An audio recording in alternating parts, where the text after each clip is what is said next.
పెళ్ళైనా పండగైనా వేడుక ఏదైనా పట్టు చీరల ప్రత్యేక వేదిక వారాహి సిల్క్స్.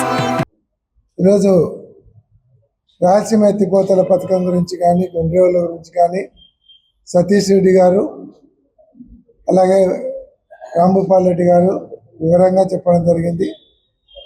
గుండ్రేవుల ప్రాజెక్టు గురించి చంద్రబాబు నాయుడు గారు కోడుమూరులో 2019లో ఫౌండేషన్ స్టోన్ వేసినాడు. ఆ రోజు ఏం చెప్పినారు సూర్యప్రకాష్ రెడ్డి గారు, గుండ్రేవుల ప్రాజెక్ట్ ఇస్తేనే నేను పార్టీలో చేరుతానంటే అందుకే గుండ్రేవుల ప్రాజెక్ట్ ఇస్తున్నాను అన్నాడు. పార్టీలో చేరినాడు, పోటీ చేసినారు, ఓడిపోయినారు. మళ్ళా గవర్నమెంట్ వచ్చింది, ప్రకాష్ రెడ్డి గారు ఎమ్మెల్యే అయినారు, చంద్రబాబు నాయుడు గారు ముఖ్యమంత్రి అయినారు. అంటే వీళ్ళు ఇంతవరకు ఈ 2 సంవత్సరాలు కంప్లీట్ అయింది.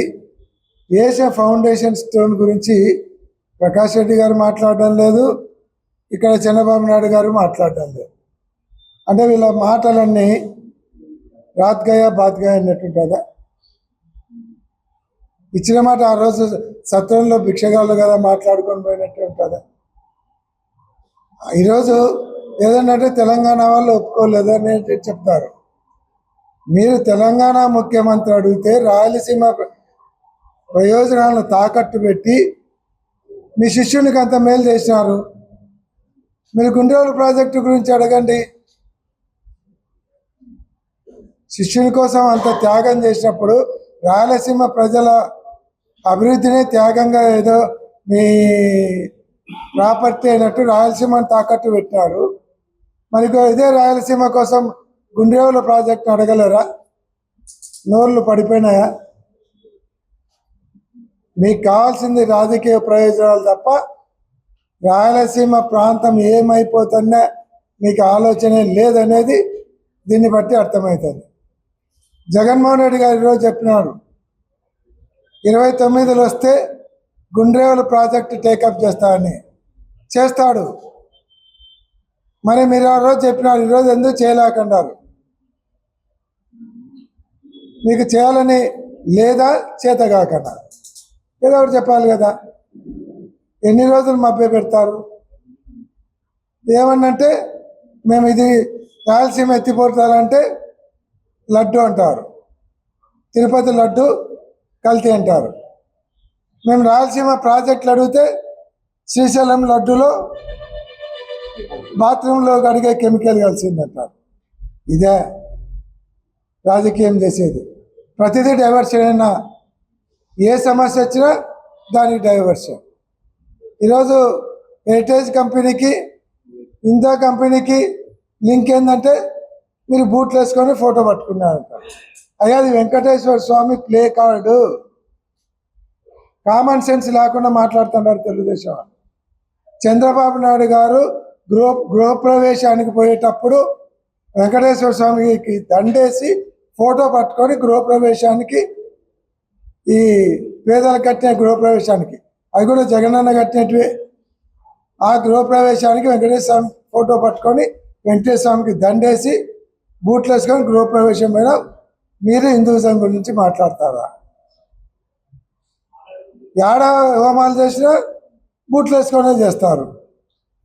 విజయవాడలో రోడ్లు వేస్తే ఎన్ని పడగొట్టినారు? దాదాపుగా విజయవాడలో చిన్న చితికా గుళ్ళు కలిసి 40 పడగొట్టినారు. ఒక్కటన్నా రీకన్స్ట్రక్షన్ చేసినారా? ఒక్కటన్నా? తిరుపతిలో 1000 కాళ్ళ మండపం పడగొట్టింది, మీరు కదా పడగొట్టింది. జగన్మోహన్ రెడ్డి గారు ఎక్కడైనా ఒక గుడి పడగొట్టినారా? ఇన్ని రోడ్లు వేసినాడు, ఒక గుడి పడగొట్టినారా? లేదు కదా. ఇంకా పైగా వెంకటేశ్వర స్వామిని మన తిరుపతిలోనే కాదు దేశవ్యాప్తంగా వెంకటేశ్వర స్వామి ప్రతిష్టను పెంచాలని జగన్మోహన్ రెడ్డి గారు ఉన్నప్పుడు చెన్నైలో వెంకటేశ్వర స్వామి గుడి కట్టినాడు. హైదరాబాదు జూబ్లీహిల్స్లో ఒక వెంకటేశ్వర స్వామి గుడి కట్టినారు. కాశ్మీర్లో ఒక వెంకటేశ్వర స్వామి గుడి కట్టినారు. అమెరికాలో గుడి కడతంటే ఇక్కడ నుంచి దానికి కావాల్సినటువంటి విగ్రహాలు అయితేనేమి అటువంటివి టీటీడీ నుంచి సపోర్ట్ చేసినారు. నార్త్ ఇండియాలో గుళ్ళు వెంకటేశ్వర స్వామి గుడి కట్టినారు. అక్కడ పనిచేసేటువంటి సేవకులకు, భక్తులు వచ్చేటువంటి భక్తులకు సౌకర్యాలు చేసే వాళ్లకు 9,000 మందికి జగన్మోహన్ రెడ్డి గారు ఇళ్ల పట్టాలు ఇచ్చారు. 9,000 మందికి టెంపుల్లో పనిచేసే వాళ్ళకి ఇళ్ల పట్టాలు ఇచ్చినారు. తర్వాత అక్కడ పనిచేసేటువంటి అర్చకులకు జగన్మోహన్ రెడ్డి గారు వచ్చిన తర్వాత జీతాలను 200 పెంచినారు. 50,000 ఉండే జీతాలు 1,00,000 పెంచినాడు. చంద్రబాబు నాయుడు అసలు జీతాల గురించి ఆలోచించలే, వాళ్ళకి పట్టాలు ఇవ్వాలని ఆలోచించలే. ధార్మిక సంస్థల గురించి ఆలోచించింది జగన్మోహన్ రెడ్డే, మీరా? ఈరోజు జగన్మోహన్ రెడ్డి గారింట్లో గోశాల ఉంది, ఆవులు ఉన్నాయి. ఈ రోజుకి దానికి మిగతా పండ్లు పెడుతున్నారు. మీ ఇంట్లో ఆవు ఉంది, ఆవు దూడందే, ఏముందో చెప్పండి. ఇట్లాంటివి మాట్లాడతారా? ఈరోజు మళ్ళా లోకేష్ బాబు గారు జూమ్ మీటింగ్ తీసుకున్నాడు. జూమ్ మీటింగ్ తీసుకొని వైకాపా వాళ్ళు హిందూ వ్యతిరేకులు, దీనికోసము మఠాధిపతులతో ప్రెస్ మీట్లు ఇప్పియండి, తర్వాత పీఠాధిపతులతో ప్రెస్ మీట్లు ఇప్పియండి, ధార్మిక సంస్థలతో వేదికలు ఏర్పాటు చేసి అక్కడి నుంచి వైసీపీ వాళ్ళని విమర్శించండి, మీరు పోయి గుళ్ళు గడగండి.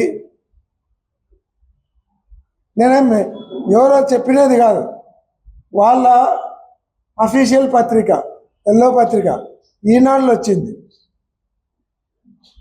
లోకేష్ గారు వాళ్లకు ఈ డైరెక్షన్ ఇచ్చినాడు జూమ్ మీటింగ్లోని మంత్రులకు, వీళ్ళకని ఈనాడు పేపర్లో రాసినారు.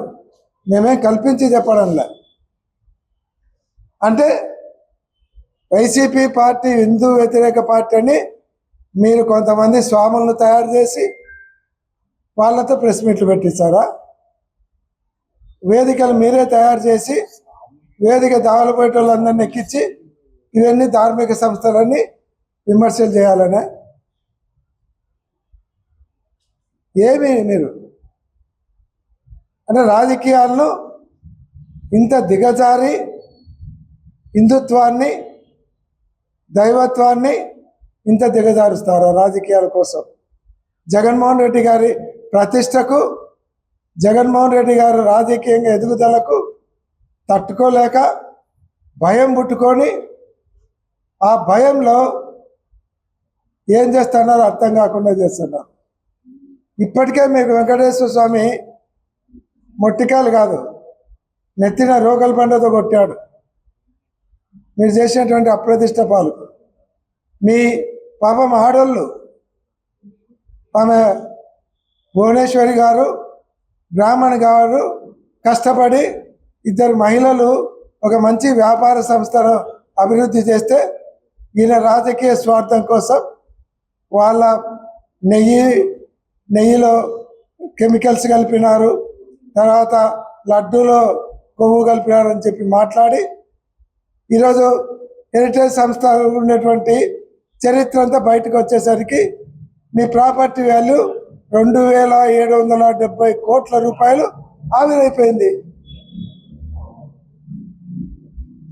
భగవంతునితో పెట్టుకుంటే గాలికి ఆస్తులు ఆవిరైతే అంటే ఇదే.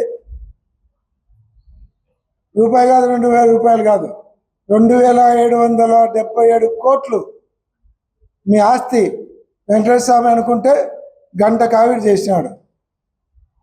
654 రూపాయలు షేర్ వాల్యూ ఉండేది హెరిటేజీ 352 రూపాయలకి వచ్చింది. అది ఎవరిని నాశనం చెప్పినాడు, ఎవరు తప్పు చేసింటే ఎవరిని శిక్షించినాడు. అది చాలదా? అది చాలక మళ్ళీ ఇట్లా జూమ్ మీటింగులు, టెలికాన్ఫరెన్సులు ఇవి పెట్టుకొని సిగ్గు లేకుండా హిందుత్వాన్ని అర్థం పెట్టుకోండి, హిందూ వ్యతిరేక పార్టీ అని చెప్పండి అని. ఈ రాజకీయాలు ఆంధ్ర రాష్ట్ర ప్రజలు చెవులో పూలు పెట్టుకోలేదు, క్యాలీఫ్లవర్లు పెట్టుకోలేదు. టైం వచ్చినప్పుడు మీకు పెడతారు ఇవన్నీ. ఇంత దిగజారి రాజకీయం చేస్తే భ్రష్టు పడతారనేది గుర్తుపెట్టుకోవాలి.